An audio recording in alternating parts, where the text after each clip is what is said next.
ہائے ہائے یا اللہ یہ ساری رات تیرا دروازہ چھوڑ کر غیر اللہ کا ذکر کر رہا ہے، تو نے اس کو کچھ نہیں کہا۔ اللہ فرماتے ہیں قاسمی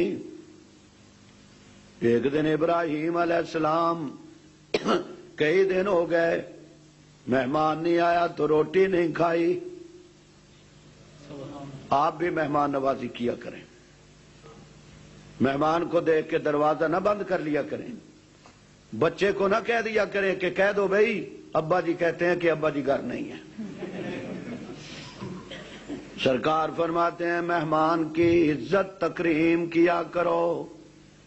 سیدہ خدیجہ نے جب حضور سملونی سملونی کہہ رہے تھے مجھے کوٹ نہ اڑاؤ، مجھے چادر اڑاؤ، خدیجہ نے ایک بڑا عجیب جملہ عرض کیا، عرض کرنے لگی یا رسول اللہ جو مہمان نواز ہو خدا اس کے ڈیرے کو کبھی برباد نہیں کرتا۔ خیر ابراہیم علیہ السلام مہمان نہ آیا تو باہر نکل گئے، ایک بڈھا مل گیا، پرتوت بڈھا کھپڑ، وہ جڑے ہیں ٹردے کم دے فرمایا بابا روٹی کھا، اے خلیفے ارگا بڈھا کوئی یہ تو جوان ہے، آ روٹی کھا میرے ساتھ۔ بابا چل پیا، بابے دا کام ہی یہ تھی روٹیاں بننیاں،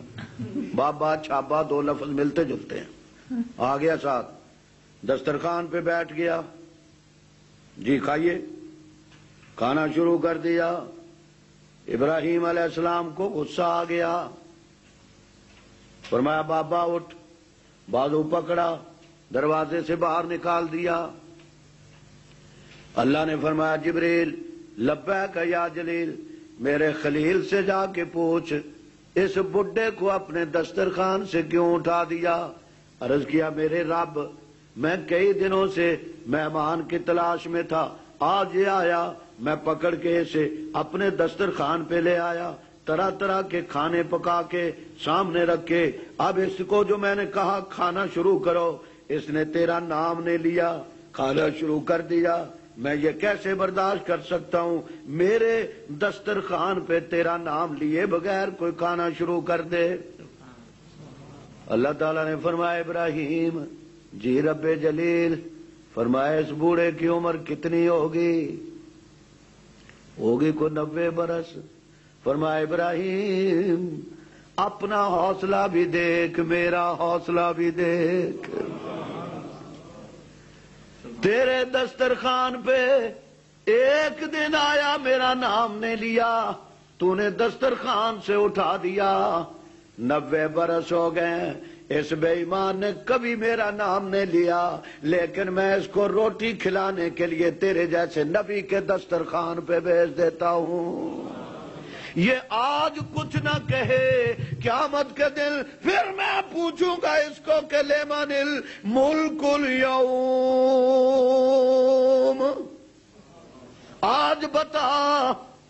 کس کے قبضہ قدرت میں ساری کائنات کا نظام ہے؟ این شرکاؤکم، جن کی تم پوجا کیا کرتے تھے ذرا اب ان کو بلا کے لاؤ، اور جب وہ سامنے آئیں گے ان کو بھی کہا جائے گا ٹھہرو تم بھی ٹھہرو، اور تمہارے جن کی تم پوجا کرتے تھے ان کو بھی ٹھہراؤ، اور پھر اللہ تعالیٰ ان سے سوال کریں گے کیوں میرے بندوں کو گمراہ کرنے والو انتم اضللتم عبادی ہؤلاء ام هم ضلوا السبیل قالوا سبحانک ما ينبغي لنا ان نتخذ من دونک من اولیاء، یا اللہ یہ بے ایمان ہمارے ذمے ایسی چیزیں اپنے پاس سے لگاتے رہے ہیں، ہمیں اپنے تیرے رب تیری کبریائی کی قسم ہے مجھے عبد القادر جیلانی کہتے ہیں، اگر میں بھی مختار ہوتا میں اپنا نام عبد المصطفیٰ رکھ دیتا، میں اپنا کوئی نام اور رکھ دیتا، میری تو ماں نے میرا نام عبد القادر جیلانی رکھا تھا تاکہ مریدوں کو پتا چل جائے جو قادر کا بندہ ہوگا وہ قادر نہیں ہو سکتا، اور جو قادر ہوگا وہ عبد القادر نہیں ہو سکتا۔ قولوا لا الہ۔ اچھا، اس لیے بلایا تھا چچا ابو لہب،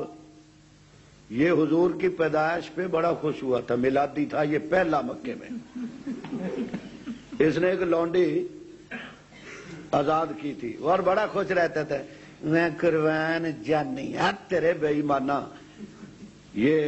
پتھر پہلا اس میلادی نے اٹھایا۔ راول پنڈی میں ایک اشتہار تقسیم ہوا، آپ غالباً اس تقریر میں تھے یا نہیں، تقسیم ہوا کہ ہم میلاد شریف کیوں مناتے ہیں۔ میرے پاس وہ ورقہ موجود ہے، کہتے اس لیے مناتے ہیں کہ ابو لہب نے بھی منایا تھا۔ یہاں بھی تقسیم، سبحان اللہ۔ میں کہا تمہیں ابو لہب مبارک، ہمیں صدیق اکبر مبارک۔ خیر، اس نے پتھر اٹھایا، پتھر اٹھا کے ادھر دیکھو، تبًا لک یا محمد، یا محمد بھی سب سے پہلے اسی نے کہا، تبًا لک یا محمد، اے محمد تیرے ہاتھ ٹوٹ جائیں، تو نے اس لیے ہمیں بلایا تھا کہ لا الہ لا الہ الا اللہ، تیرے ہاتھ ٹوٹ جائیں۔ کملی والا پریشان ہو گیا، ایک پتھر لگا، ایک گالی دی، اور دوسرے کا تیرے ہاتھ ٹوٹ جائیں، گالی دی۔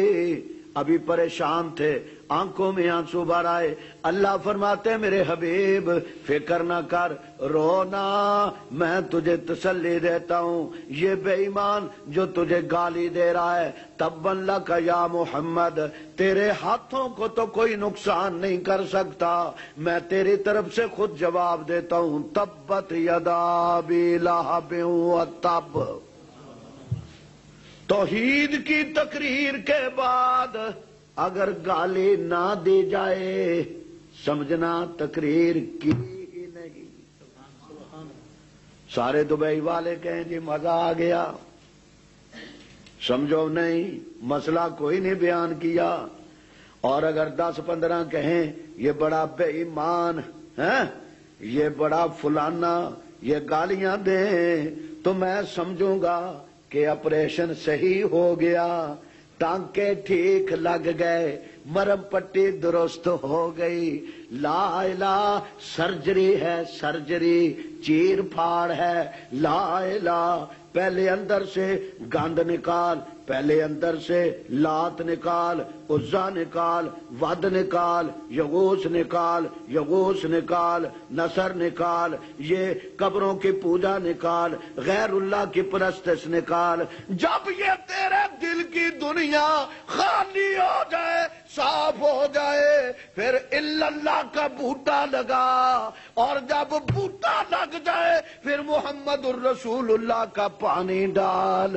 اور جب میرا محبوب پانی ڈال دے پھر اس کو اپنا عقیدہ بنا لے، اور جب تو اس کو اپنا عقیدہ بنا لے گا، مجھے اپنی کبریائی کی قسم ہے، لا الہ الا اللہ پڑھ کے میرے دربار میں آ جائے گا، میں اعلان کر دوں گا اس کے لیے راستہ چھوڑ دو، اس کا عقیدہ میری توحید پہ پختہ ہے، میرے محبوب سے جام کوثر پیتے جانا اور جنت کی سیڑھیاں چڑھتے جانا۔